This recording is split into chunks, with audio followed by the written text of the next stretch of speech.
Okay, we're live. Hi, everybody, if you're watching, and welcome to Couples Unedited. Today, I'm here with my parents, Lisa and Duane, and they're going to tell us a little bit about their love story. So, first, I'm going to have them introduce themselves and tell you how long they've been married and a little bit about who they are. Hey, hi. Hi, guys. Hi. Welcome to the show. This is our first time to do this. So, we'll probably make a few mistakes, but that's all right. My name's Duane, and I have been married to Lisa for almost 30 years. On June 3rd, we will celebrate our 30th anniversary. Yay! Yay.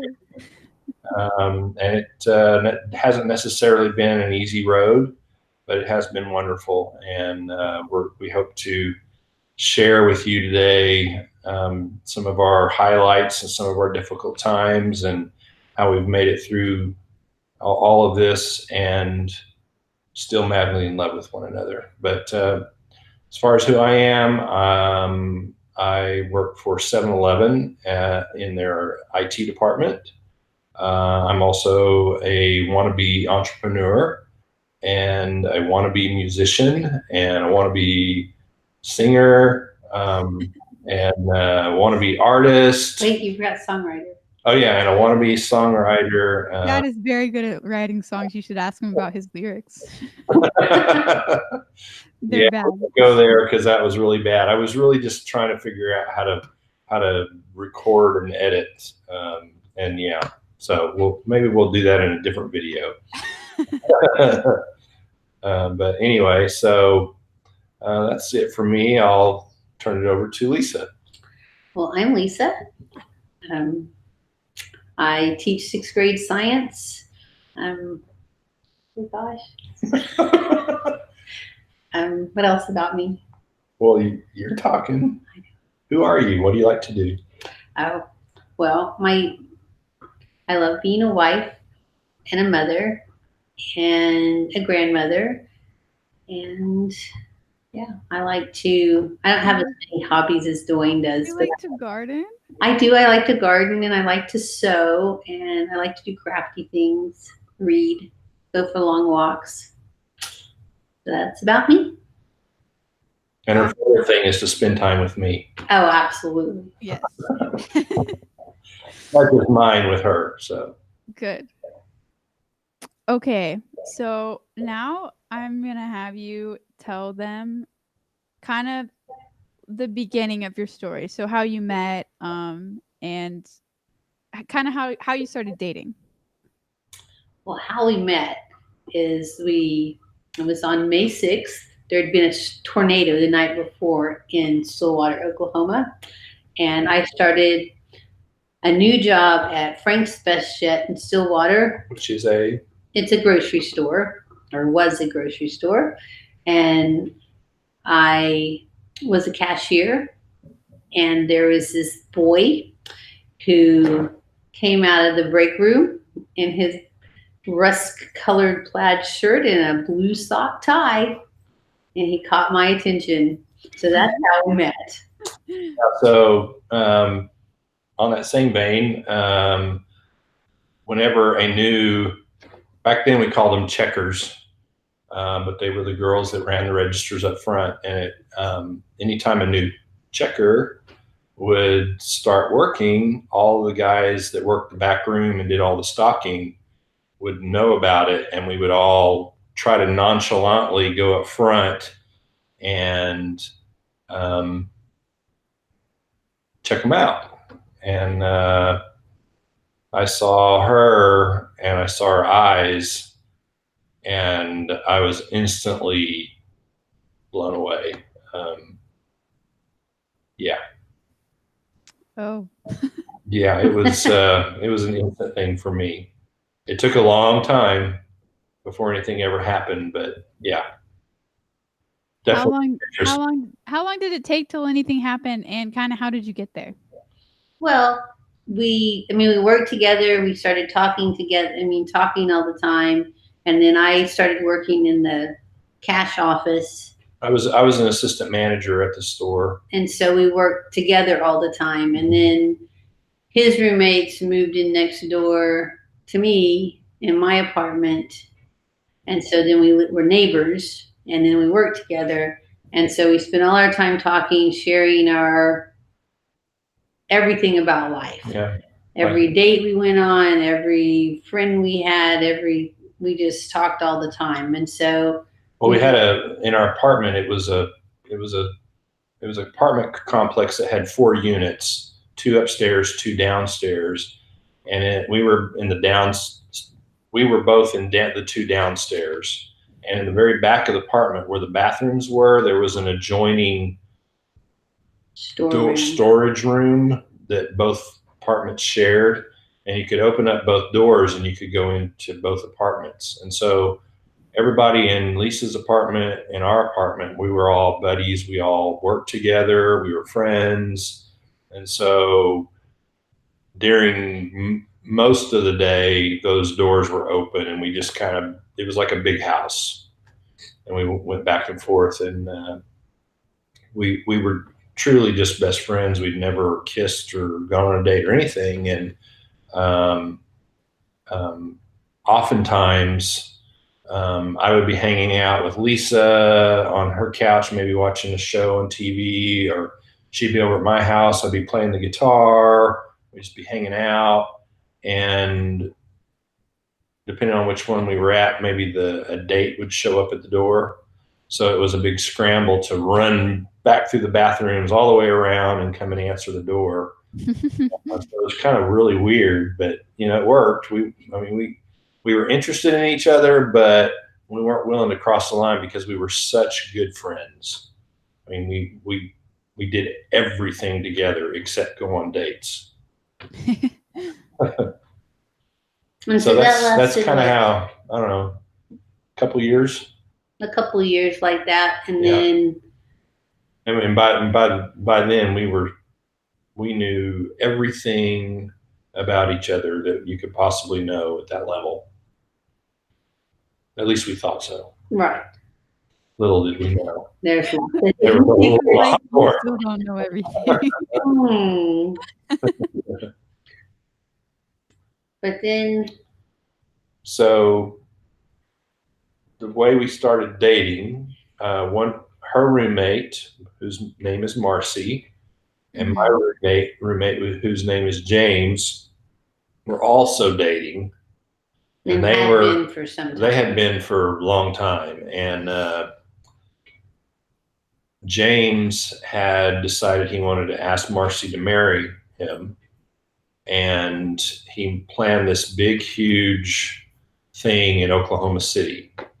So I think Marcy knew it was going to happen, but nevertheless, it was supposed to be a surprise. And we all traveled to Oklahoma City, which was about an hour or so from where we were at. And while we were there, they had gotten engaged.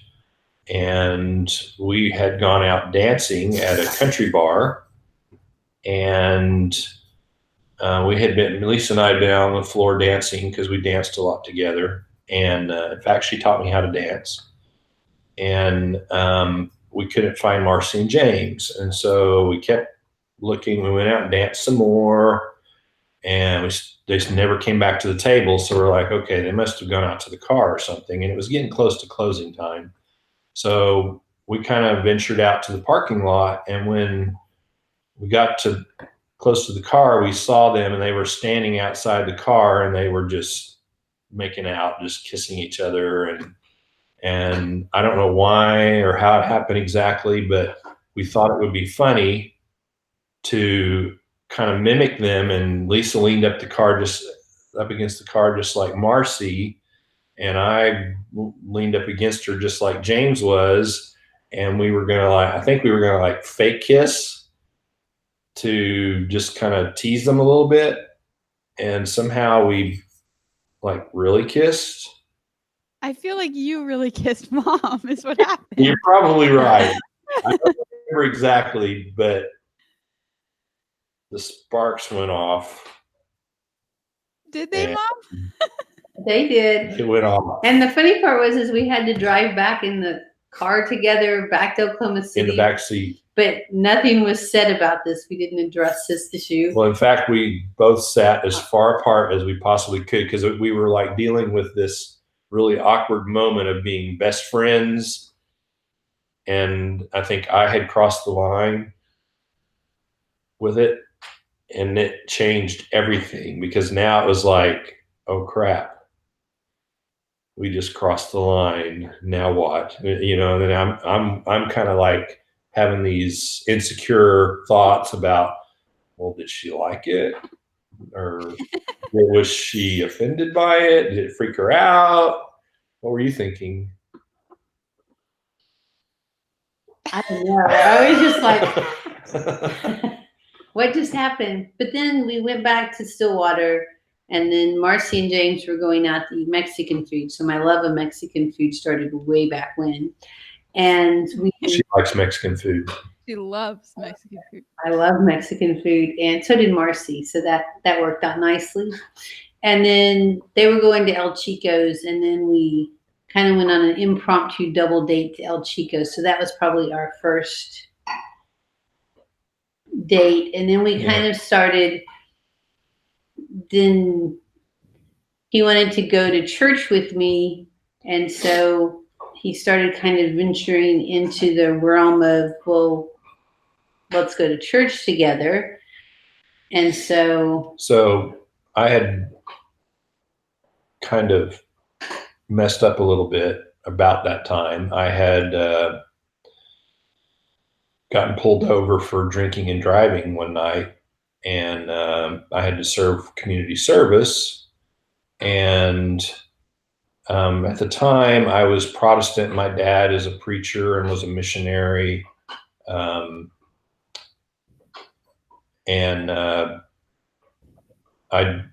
it was approximately Christmas time-ish. It was in the fall leading up to Christmas. And my first community service that I signed up for was to ring the bell for the Salvation Army. And that was brutal.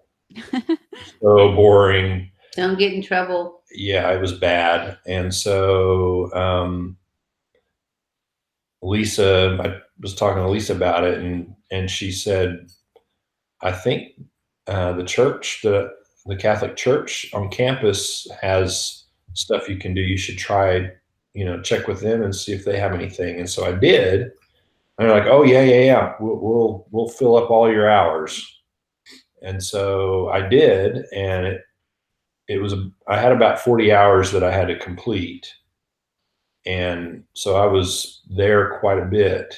And the pastor there was young and hip, and he liked to chew tobacco, and he had a little spittoon that he kept in his pickup truck, and he told funny jokes, and I don't know, I just really liked him. We really hit it off, and he kept having me do different things. So this is it wasn't the first time I'd been in a Catholic church, but it was the first time I had been kind of behind the scenes at a Catholic church.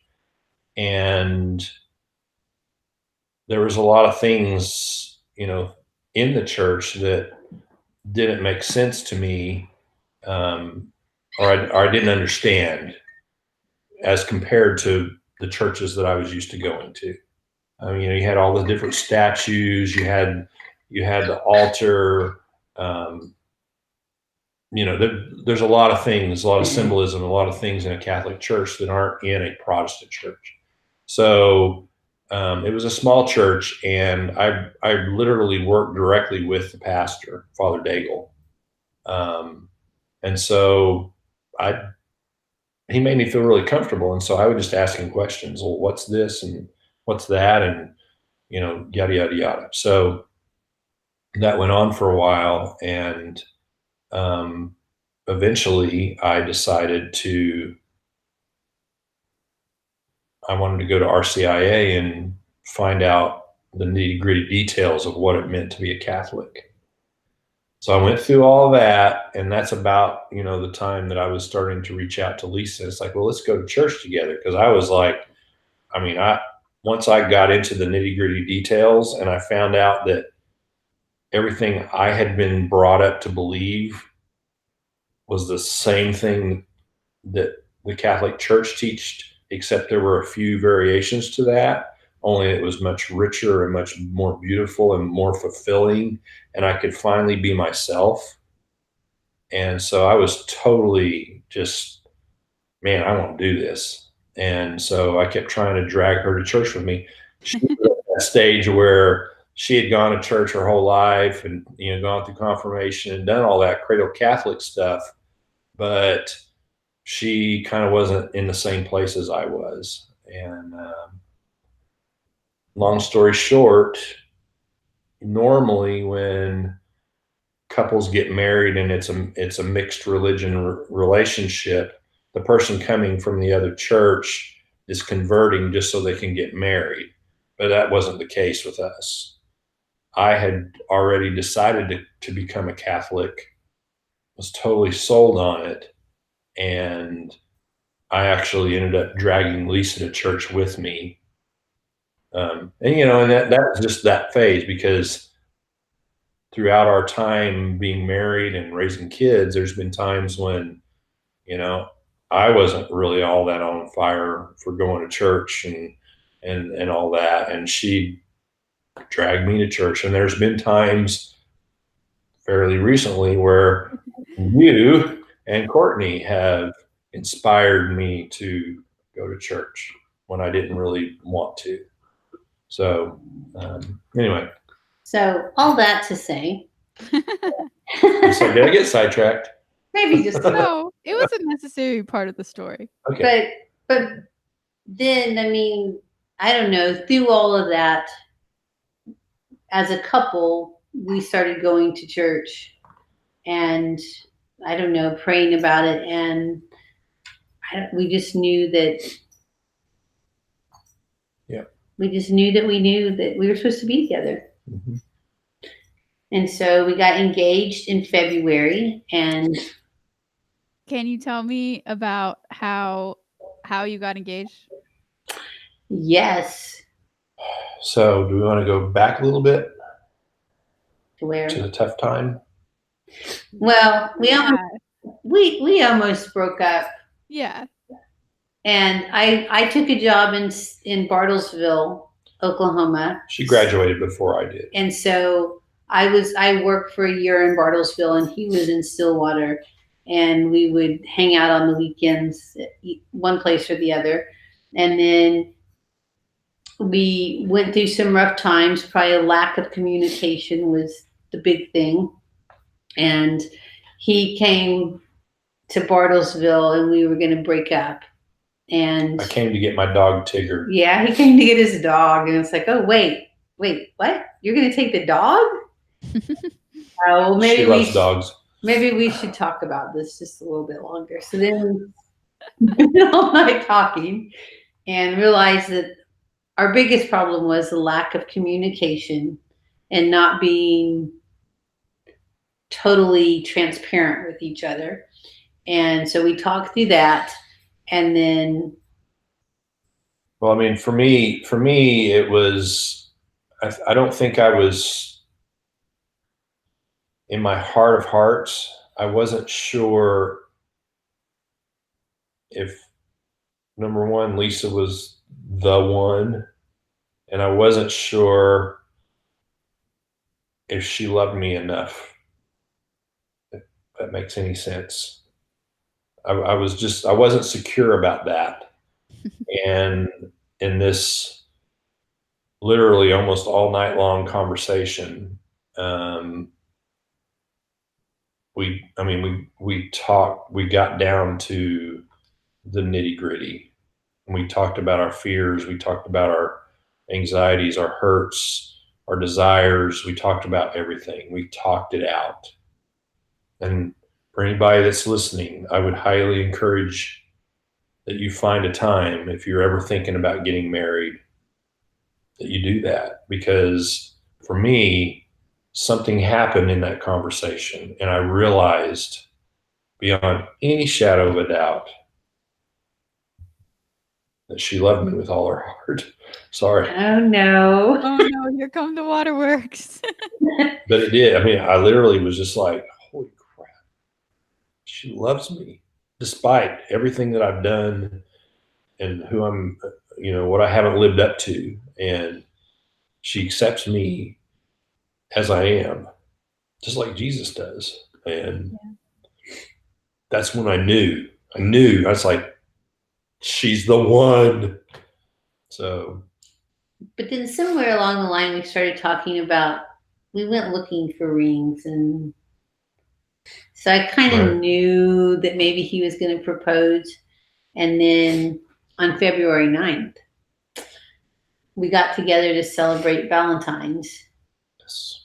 And we exchanged gifts. And the funniest part about that is we got each other the same Hallmark teddy bear that had a little box.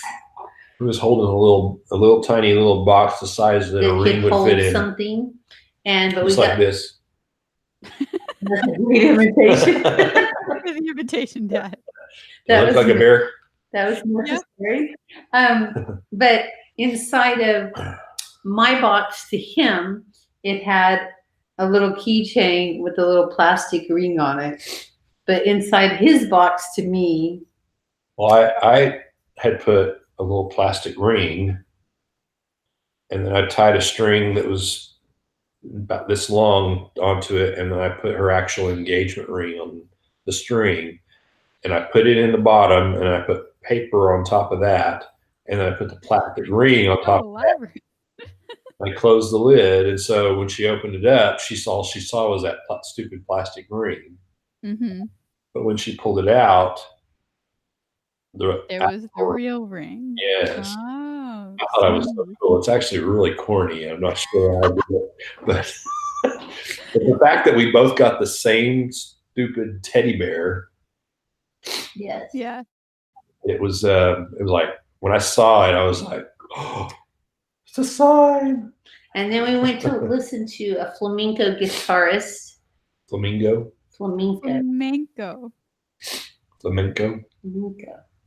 Flamingo works too. What's a flamenco? That wasn't what I was saying. I don't need either one of you to correct me. Anyway, so we went and did that afterwards. And that was in February, and then we got married in June. Wow. Yeah. So, and then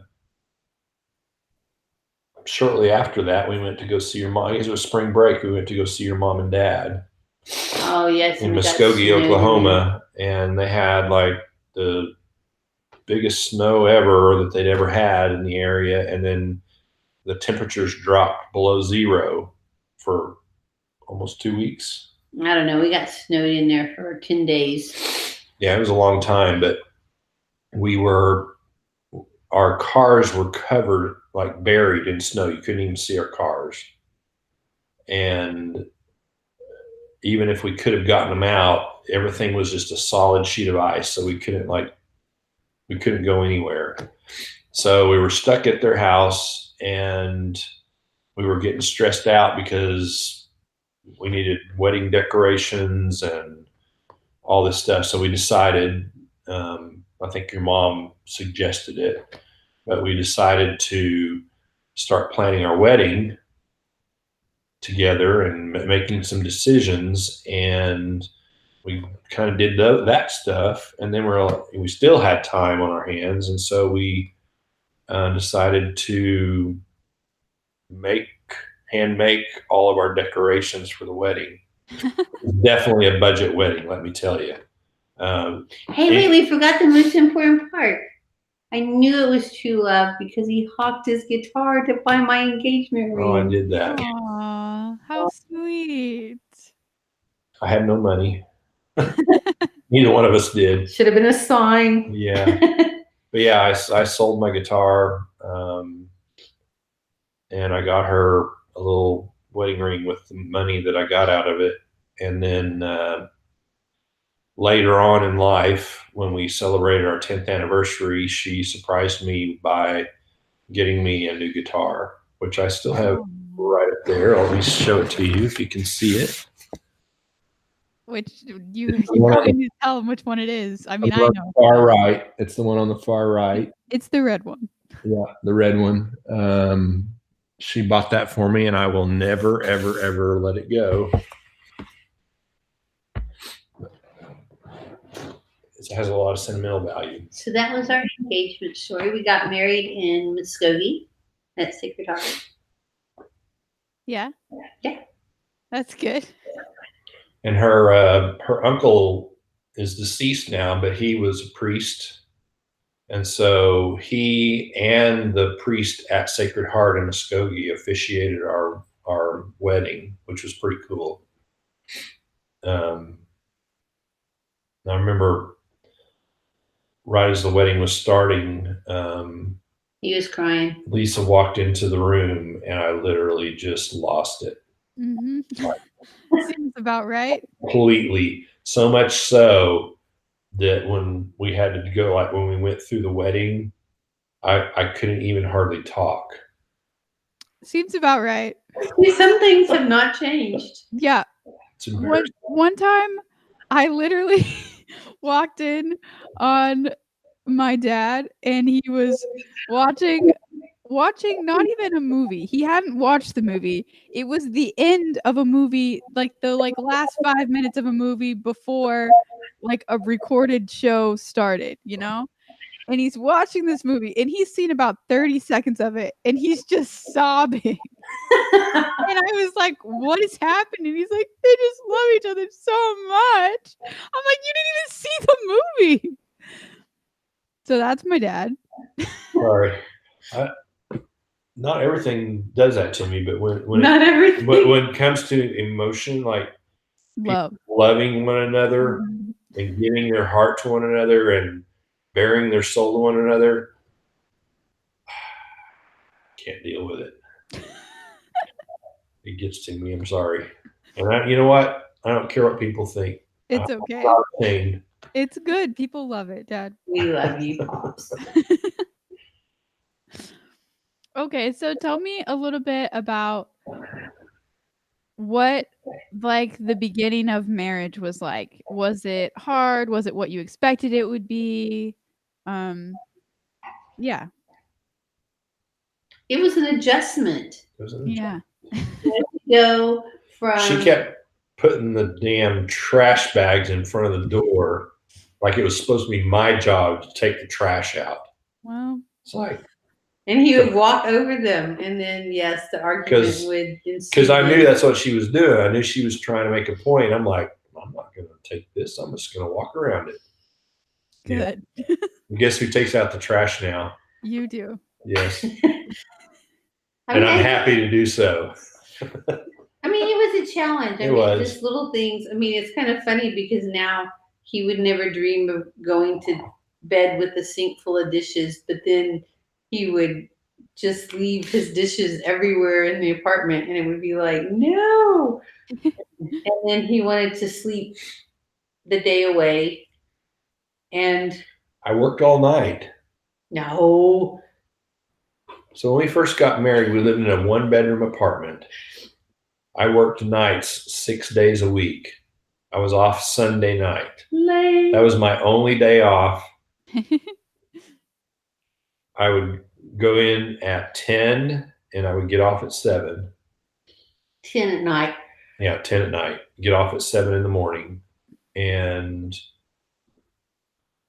I would come home and I would be wired, but I would have some breakfast and an hour or so later, so 8:30, 9 o'clock, somewhere in there, I would finally get to the point where I could go to bed. So I would go into our bedroom and go to bed. And Oh, wait. Did you mention I was a teacher and when we got married? So 9 o'clock. Summer off. Right. We got married in June, so she was off all summer and we were just married. So I go to bed about 9, 8:30 or 9. And so for a good, 8-hour night, I should have gotten up at 5 p.m. Around 11, if I was lucky, she would come in there going, "Hey, are you going to sleep all day?" I mean, we were just married. I wanted to spend time with him. I didn't want my wife to sleep.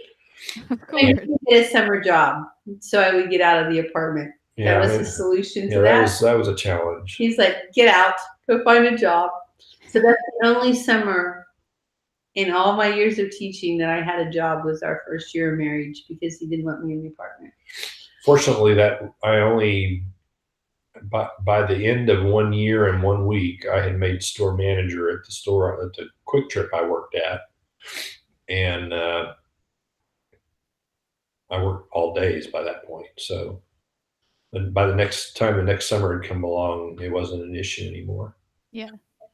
But so it was a challenge, just, finding a routine, finding your niche, knowing what, I mean, Yeah, it's weird. It's weird when when you're dating, it's one thing, and you know the person, and you think you think everything's good, but when you get married and you live together, and keep in mind, Lisa and I lived next door to each other for 3 years before we got married, and we hung out most of the time together. But even with that type of closeness, it was still a struggle when we got married. because To he was a adjust. slob. I was a slob. I would, Now we know where Courtney gets it from. yeah. But look, he turned out. That's good. There's hope for her. He turned it around. Are you throwing your sister under the bus, Courtney? Are you watching? She's probably not watching. I think she's at the Rock right now. But she'll watch it later. You're She'll be mad. Don't be mad, Courtney. But you come by it naturally, apparently. But yeah, I would come home from work, and I usually, a couple 3 days a week, I would come home like at 10:30 from work, and I'd be hungry, so I would go to Burger King. Our favorite thing was to get the double bacon cheeseburger from Burger King. yes. And there was some other stuff, but come home and eat. And I would need to stay up for a little while just to kind of unwind from the day. And she would go on to bed, and I would just watch some TV, and then it would be like, okay, I'm going to bed. And I would leave my half-eaten cheeseburger and plate, Wow.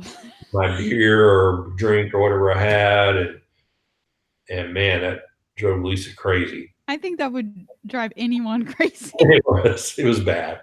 I was pretty lazy. When it came to that kind of stuff, I was pretty lazy. I wasn't lazy about work or things that I thought mattered. But what I didn't realize was that mattered also. Mm-hmm. So that was one of the. And when we were first married in those first couple of years in Bartlesville, we decided to teach. Now, keep in mind, we had no children. And so we jumped in to get involved in church. So we taught second graders RE. And we weren't cut out for that. No. Not at all. Oh, that was a tough, that was a tough year. But it was a learning experience. We learned quickly what we couldn't do. And and then we moved to Broken Arrow. Yep. And in Broken Arrow, we got really involved in that church. Tyler was born while we went to church there. Brittany was born while we went to church there.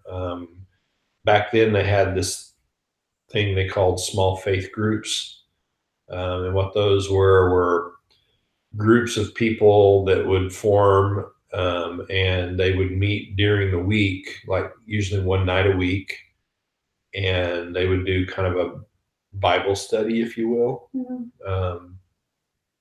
And our church was trying to kick that off. It was brand new back then. And we got really involved with that. I was on the actual steering committee that governed that whole thing, and we made some really good friends from that, and had some really good experiences. I think it helped ground us as a couple. It did. To meet with other couples that were kind of the same phase of their life. And it was kind of a mixed group, though. Some of them were older than us, so you had people to look up to, and then you had people that hadn't been married as long as we had. I mean, it was a good mix, but they weren't too far apart. I mean, right, but it gave you kind of a range. If they had kids, they were really young. We did that for a while, and then we transitioned to another group that was for families once Tyler and Brittany were born. And totally got involved with that. I think we got off topic again. No, you didn't. No, we didn't. No, you're still on topic. We lived in Broken Arrow, and then Courtney wasn't born in Broken Arrow. No, she was born in Owasso. So I can't remember what drove it, but I know what it was. Lisa was a teacher in Owasso, and the Quick Trip store that I managed was in Owasso. And we were like, well, this really doesn't make sense for us to drive 35, 40 minutes each way every day to go to work. Why don't we find a place to live in Owasso? So we looked and hunted, and we found a house. And when we did the inspections, it had some water issues, and so we backed out of it. And little did we know, 2 doors down from there, it may have been 3, I don't remember, was where the Inaways lived, who we didn't know at the time, but all these years later, we're very, very close to the Inaways, and it would have, we kind of wonder sometimes, like, what if we'd have bought that house, and how would that relationship have developed and such? But anyway, we ended up finding a different house on the other side of town, and it was a brand new construction that they built it, or they were, and not everything had been picked out, but someone else had like tried to buy it, but it fell through. And so we got in, and we were still able to pick out some of the colors and different things for the house. And we moved in, and we were like unpacking, and this dude shows up in our backyard in our window, and he's like, knock, knock, knock. And we're like, who the heck's this dude? And anyway, it was our backyard neighbor, Bill. Mr. Bill. And so we ended up befriending them and their neighbor back there as well. And to this day, we're still friends with all of them. And they all ended up moving away at some point, and we ended up making friends with the people in our front yard, which is the Minnix and Linda and Lyndon and Lila's parents. And it was the cul-de-sac group who we're also still friends with, even after all these years. But we lived there for 13 years. That's where Brittany and Tyler and Courtney were pretty much raised. Can you tell me about like having kids and what that looked like how it changed your marriage? Or was it harder? Was it easier? Was it more fun? Just it was definitely harder. Well, it took us 7 years to get pregnant with Tyler. And then, so that was a challenge, just, not being able to conceive. So it was another one it was probably the beginning of many instances in life where we realized that we weren't in control of things and that we really needed to lean into God, lean on God for answers. Because we were both planners. Wouldn't you say? Yeah. So I mean, we were gonna get married and have a house and We have had this whole jobs thing and all planned this, out. and then we were gonna have a family, and it was like. And so it came time to have a family, and so we started trying to have a family. And yes, and that That didn't didn't happen. and that didn't happen for 7 years. We went to a doctor. So that took a lot of prayer, and we found out then that we needed to pray. What was your question? How? Just about having kids and how that changed. So then we had, but go back just a little bit. So we were trying to get pregnant. It didn't work. And we went to the doctor, a specialist, and we spent a lot of money. And it didn't work. It didn't work. And we got to the point where it was going to be 10 grand per session, and it gave us a 20% chance of getting pregnant. And we looked at each other and it was like, well, number one, we don't have 10 grand. And that's just like, potentially 10 grand a month. It's like, we don't have that kind of money. And so we're like, okay, well, you know what? Let's just forget all this. And it was hard to come to that, because our whole, even when we were just dating, it was all about, we're going to have 4 kids and 2 dogs. That was our thing. We even, like, when we would write love notes to one another, we would draw a little picture with, mom, dad, 4 kids, and 2 dogs. Didn't we? I mean, we did all the time. And that was our dream. And it didn't work out that way. And then it was, I look back and I feel like it was a lesson. It was something that we had to go through to learn to trust God instead of in ourselves. But after we did all that and decided that it wasn't, that we just kind of gave up, if you will, and we literally gave up. It was in God's time and not in ours. And then we decided we were gonna. This was like in October, like in the fall sometime, right? Yeah. Because we decided we were going to wait until after the holidays, and then we would investigate what it would take to adopt someone. And that was a very humbling and crushing feeling, to just accept that we weren't going to be able to have our own kids. It was hard. It was really hard. And once we came to terms with that, and then we got pregnant, and it, like, literally, after we calculated it, it was like literally like within a week of that decision to give up and quit being in control and let God, that she got pregnant. And it was just freaky. And then we had Tyler. Yeah. And it was, it was the coolest thing ever. And it was the hardest thing ever, because it was like, oh my goodness.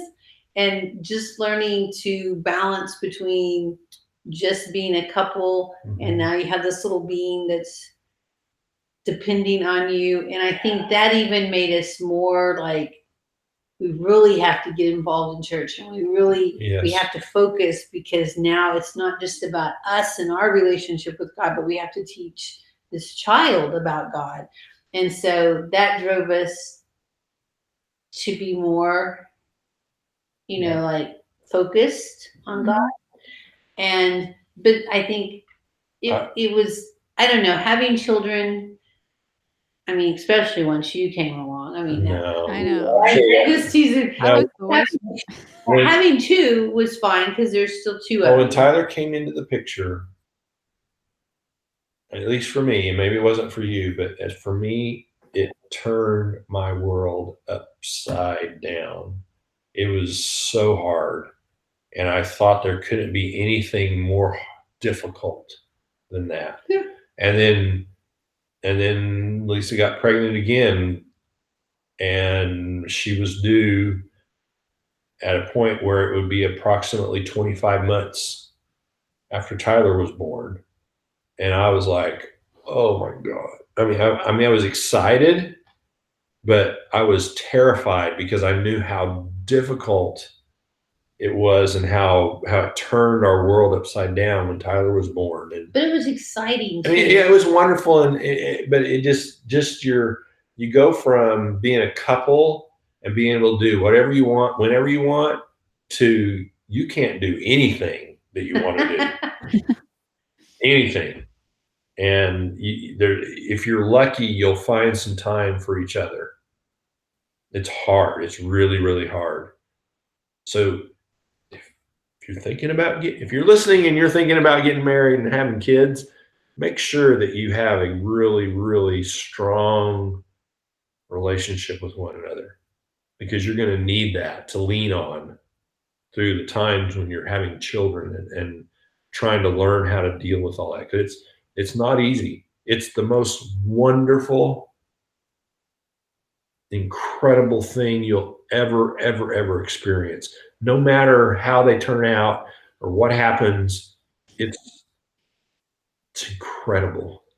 But it's really, really hard. But having two was, it wasn't. When Brittany came along, it was still difficult, but it wasn't the same intensity. I think it's because we were like, okay, we've been through this, we know what to expect. And so Brittany came in and it was like, oh, this isn't so bad. Well, this wasn't so bad. Let's have another. And then Courtney came. Holy crap. And it was like Tyler. It was like Tyler. The experience we had when Tyler was born, it was like quadruple. Like it was like you're just outnumbered because there's three of them and only two of you. And they're all in diapers. They're not potty trained. They're you can't like leave them alone. And it's like before when you had two. One of you could take one and one of you could take the other and you could get everything under control. But when Courtney came into the picture, it was like, oh crap. Okay, I'll take two. It was like, woo! I don't know how these people that have like 12 or what kid, I don't know how they do it. And I'm yeah.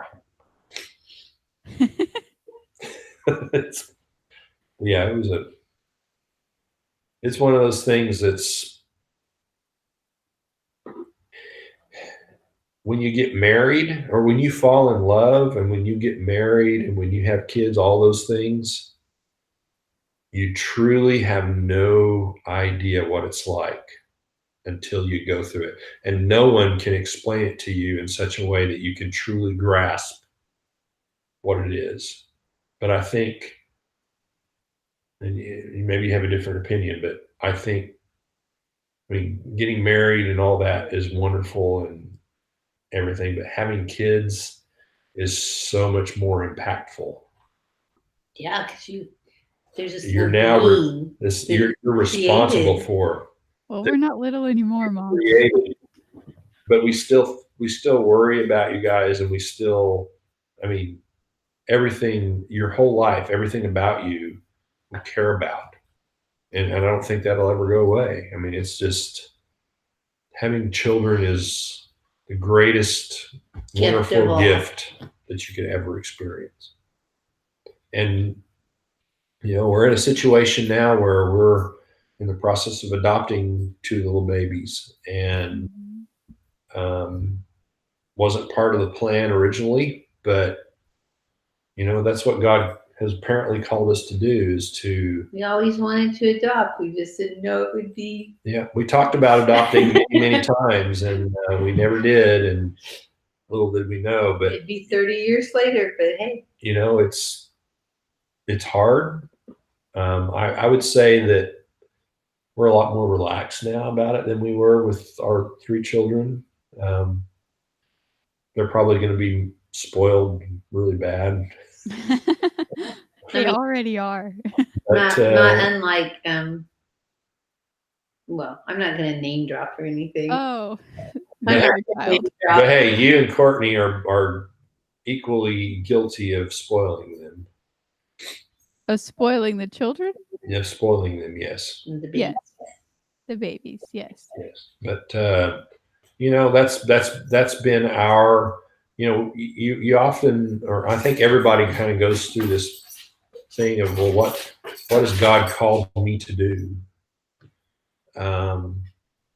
And I think I've struggled with it. I think Lisa's probably struggled with that as well, but I've always thought, well, I'm supposed to be in the ministry, or I'm supposed to do this, I'm supposed to do that. But after all these years, I think what we were supposed to do, what we are supposed to do, is be a really strong couple in marriage, and to be able to raise children and to teach them how to be really good Catholic Christians and how to love their spouse, how to be great parents, and how to raise their children.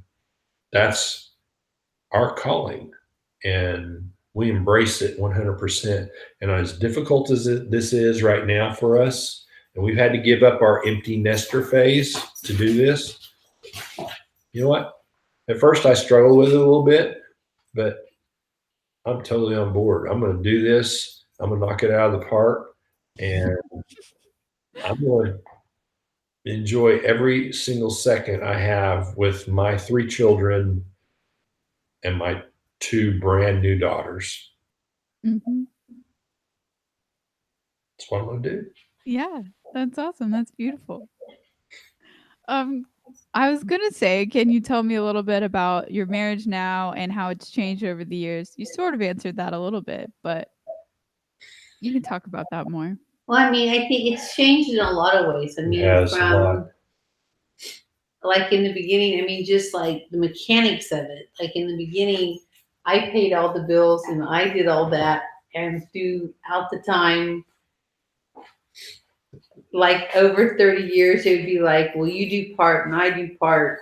And then now I'm happy to say he does all of it. It works out But nicely. there's been a number of things in our No, but I our mean, lives it's just that's been like like that. things that have just kind of morphed into a different, like over time. Things that she used to do, I do now. Things I used to do, she does now. I mean, there's been times where she did most of the yard work, or I did most of the yard. It's just kind of, and I think that's the thing is, in our family, there's no such thing as that's the dad's job and that's the mom's job. We're a team. Except taking out the trash. Except that. That's dad's job. I think that's just you still trying to make a point of the fact that I would step over the trash in our early marriage. But we do. I mean, we're a team. I mean, we do everything. I mean, we both cook. We both do dishes. We both mow the lawn. We both do yard work.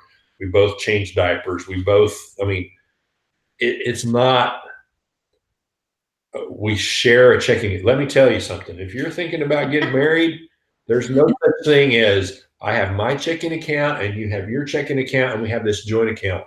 That won't work. We've been married in June. We've been married for 30 years, as I said earlier.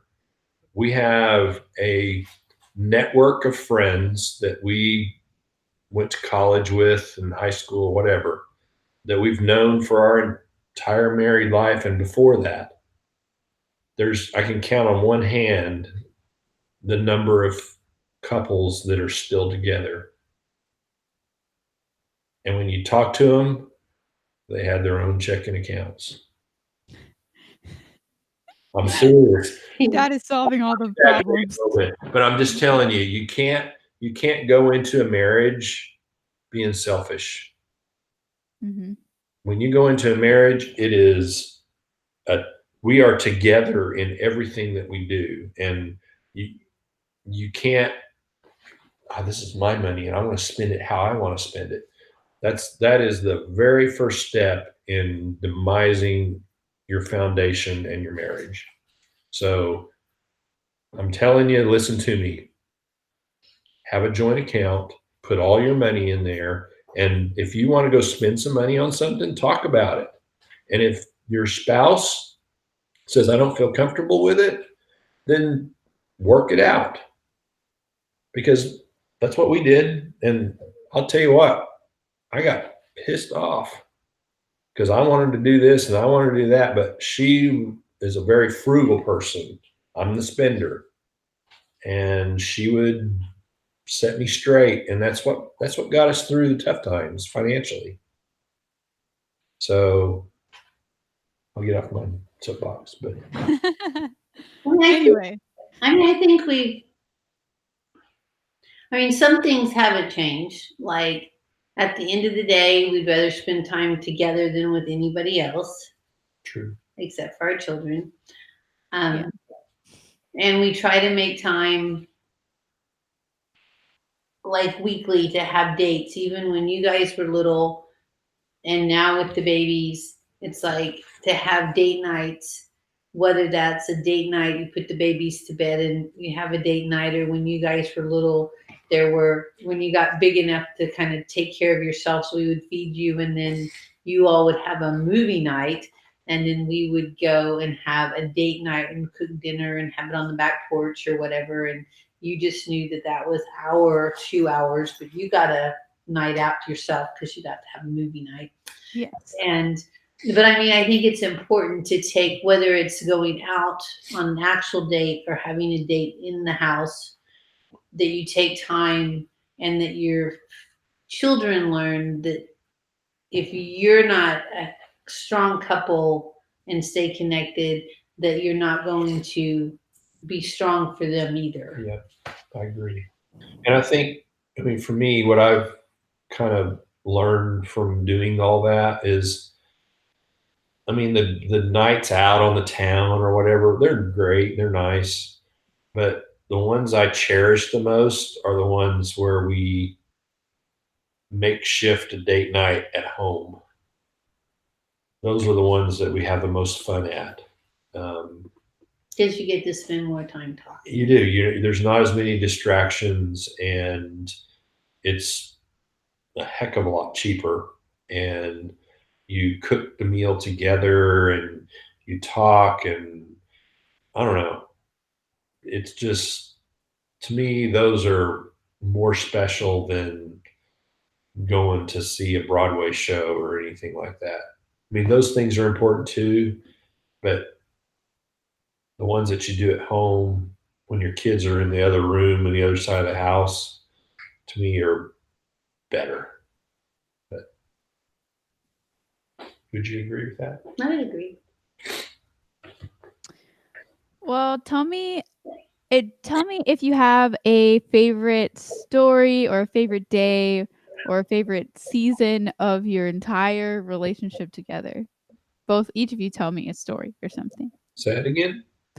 Like, do you have a favorite story, or like funny story or happy story, or like a favorite season of your relationship together? And just tell me about that. Okay. Yeah. I just think, I don't know, when we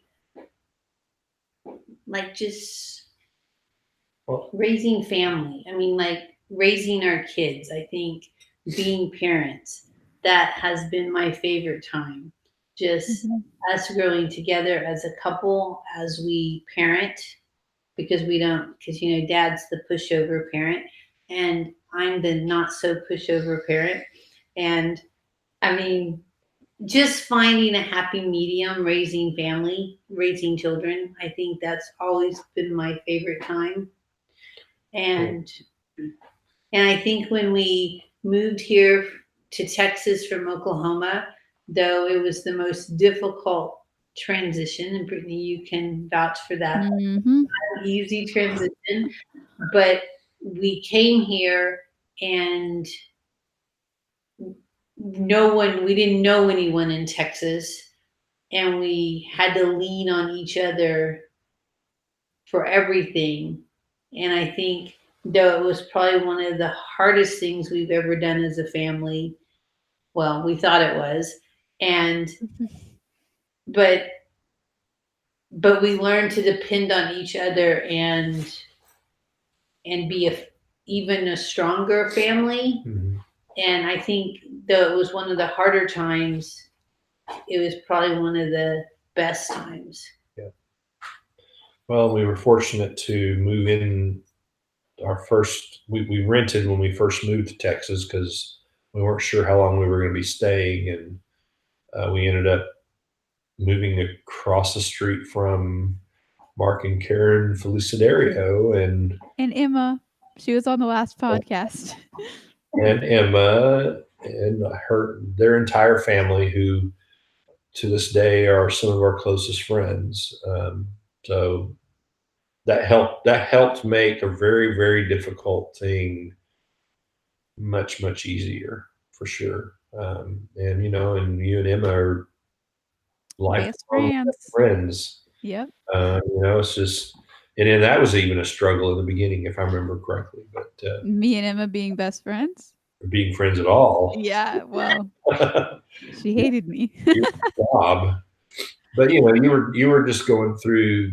You had a really tight knit group of friends back in Oklahoma, and Mm-hmm. struggling with all that. It was hard for everybody. But Yeah. for me, the season or the time of our life that I probably cherish. Wait, it was the 2 weeks we were empty nesters. Oh, yeah, that was pretty awesome, but short lived. Yeah, so Courtney leaves for college, and we have 2 weeks, and then our first new daughter enters our life. So yeah, that was not expected. But anyway, that's a different story. So for me, I think probably if we were talking about seasons of our marriage that I cherish or or were a highlight in our life, I would have to say the 13 years living in Owasso were probably that season. Oh, yeah. We were in this really great cul-de-sac. Our kids were very young. And the family across the street was Lila and Chris Minnick and their boys, and Carol and Jerry. her mom and dad, not initially, but later on, a couple of years later, moved in next door to them, and Linda and Lyndon. Um, it was just leave it to Beaversville. I mean, well, we had our cul-de-sac family, and we had a phenomenal church family. Yes, and we gotten involved in our church, and we went to this thing called Couples for Christ, and it was just made up of probably 10 or 12 couples that some of them had kids, some of them didn't. We were all kind of in the same place, and we had a Bible study at church, and they provided childcare, and all those people are, we're still friends today, and living in the cul-de-sac, and we would have cookouts, and the kids would play in the cul-de-sac, and they would chase frogs at night while we were sitting out. And kiss them. And kiss them, yes, for sure. 4th of July, we would shoot off fireworks, which was illegal. And we almost died. Yes, there were a few times where I have vivid memories of just like the rock box tipping over and us hiding behind DR. Yes. Yeah, it was bad. And then the night when we were shooting off fireworks, and a police officer pulled into our cul-de-sac, and he drove over our fireworks that were in the street, and he goes, "Have y'all seen anybody shooting off any fireworks out here?" And we were like, "No." He goes, "That's what I thought. Y'all be careful tonight." And he drove off. How kind. Parties. Oh, the Halloween parties that we had. And it was a brand new neighborhood with a lot of new construction. So Lisa and Lila were they kind of like formed a neighborhood, events group, if you will. They started a Bunko group. I think that's still going on today. And then for Halloween, they created this event where all all the kids came into our cul-de-sac to start a Halloween parade, and so all the kids would come dressed up, and then we would have a contest with prizes, and we would pick them by age group. I think we had like 3 age groups or something like that, and we would give away prizes for first, second, and third best costume in each age group, and then we would do a parade, and they would parade around the cul-de-sac, and that was kind of the kickoff for the annual Halloween festival, and everybody go get candy. And we had a couple of friends. We have a couple of friends in the neighborhood that would. Well, one couple would every year they would serve hot toddies for the adults, and they had chocolate milk for all the kids. And so we would kind of venture through the neighborhood, and we would end up there, and the adults would get a little adult beverage, and the kids all got hot chocolate, and it was a lot of fun. And then we'd go back out and do more candy hunting. I think that was probably the funnest time. I think the move was like the time when we. Yeah, that for us was like a very social time in our life. Yes. We had a large network of friends and support group, and unfortunately we hit kind of a financial setback, pretty big one, and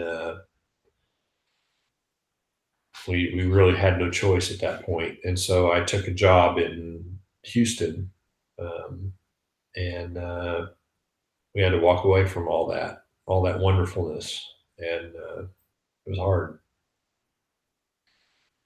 Still today, we struggle with it, but after looking back, and Brittany and Courtney and Tyler got to be a part of St. Anthony's in the Woodlands, and I think for them it was life changing. I don't think they would have had the same experience with Jesus that they had there had we not moved. And we got really entrenched in the Woodlands, and made some really, really good friends, and were part of a great group. And I was part of the Salt band, and just, man, it was awesome. And for whatever reason, we had to move again, and we had to leave all that behind and move to Dallas. And it ended up being probably one of the best things that could ever happen for Courtney. She learned how to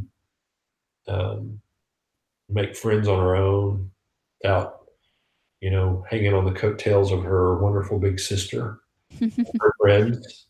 She had to go make her own friends. She had to step out there and kind of risk it all, and she did. And she made a really great group of friends here, and that taught her more lessons. And now she's at A&M, and she's making new friends there, and she understands how that works. And yeah, she has way more friends than I do now.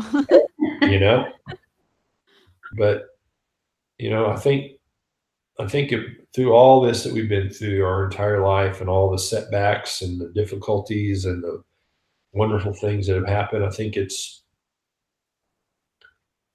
put us into a position where we don't worry as much about stuff, and we've learned to just kind of step back and trust God and let God. And that's really hard to do. It's really, really hard to do, at least for me. And the more and more that I let go, the more and more wonderful things that God is able to do in our life. And I know we're not done with learning. I mean, I think it's one of those things you never finally get there. It's a process. It's a process that never ends. and you can make it hard for yourself, or you can just let go and let God do what He wants to do, and it'll be a whole heck of a lot easier on you. And it's taken me. I'm getting ready to turn 56, and I would say in the last couple of years, I've finally come to that determination. So I've spent 50 plus years trying to do it my own way, and my own way doesn't work very well. Um, it's God's way, and letting go and letting Him do it, and letting and trusting Him in everything. We. I think one of the biggest things I have learned in my life is that I was always kind of taught, well, God should be first. God, you know, then family, and then job, and that's not what it's about. What it's about is this is God, this is Jesus, and this is my life.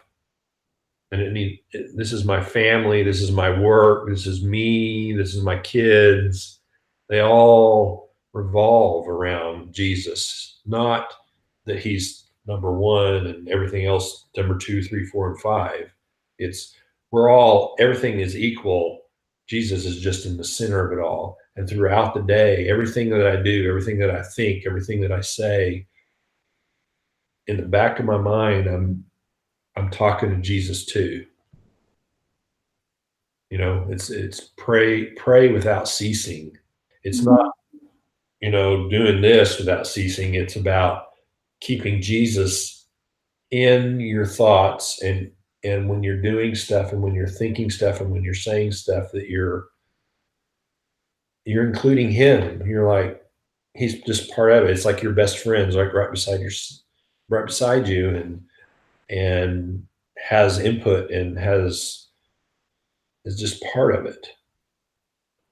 And once I finally came to that conclusion, not that I'm 100%, I say a lot of things that didn't include Jesus, let me tell you.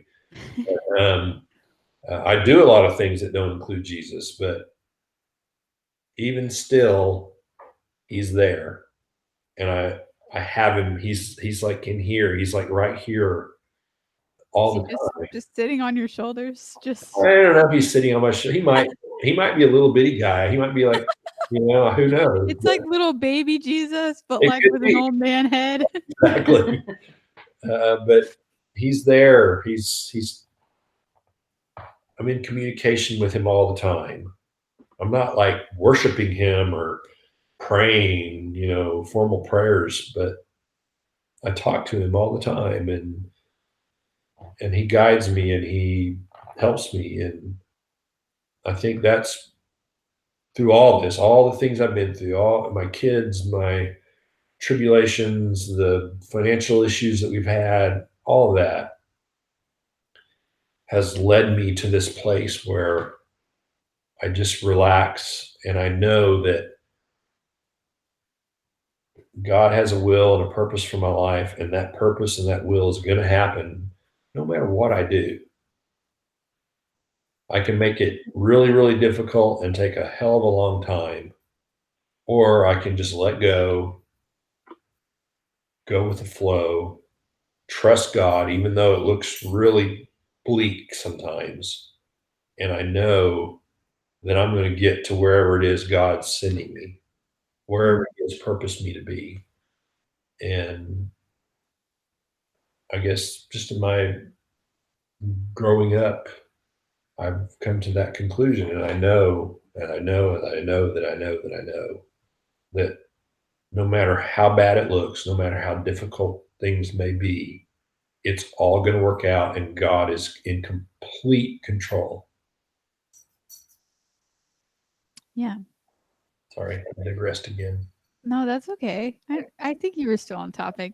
Kind of to wrap up, if you could give one piece of advice about marriage or dating or falling in love, what would it be from each of you? I think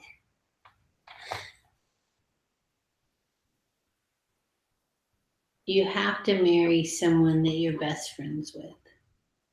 Mhm. And keep God at the center of your life. Yeah.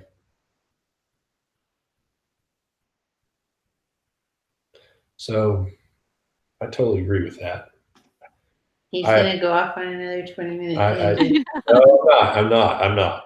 I think what Lisa said is absolutely true. You gotta, I'm not saying that people can't make it if they're not best friends when they get married, but let me tell you, marriage has a lot of ups and downs. It's really difficult and it helps a ton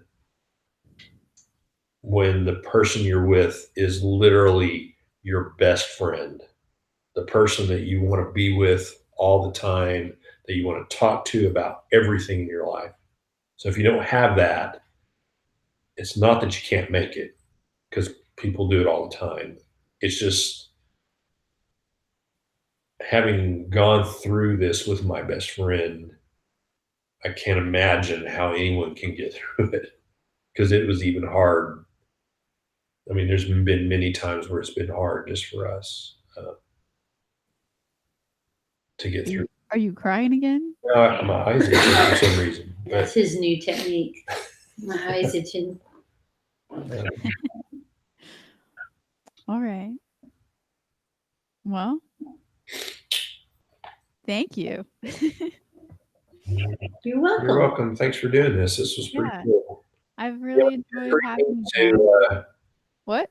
I'd say it's pretty neat to, we kind of know all these things in the back of our mind, but to kind of relive some of this stuff that's happened in our life and to talk about it out loud. Mm-hmm. Like, I'm really in love with her right now. And no, he's getting ready to get sappy, Britt. Don't get sappy. I just want to give her a really big kiss right now. I think I will. What?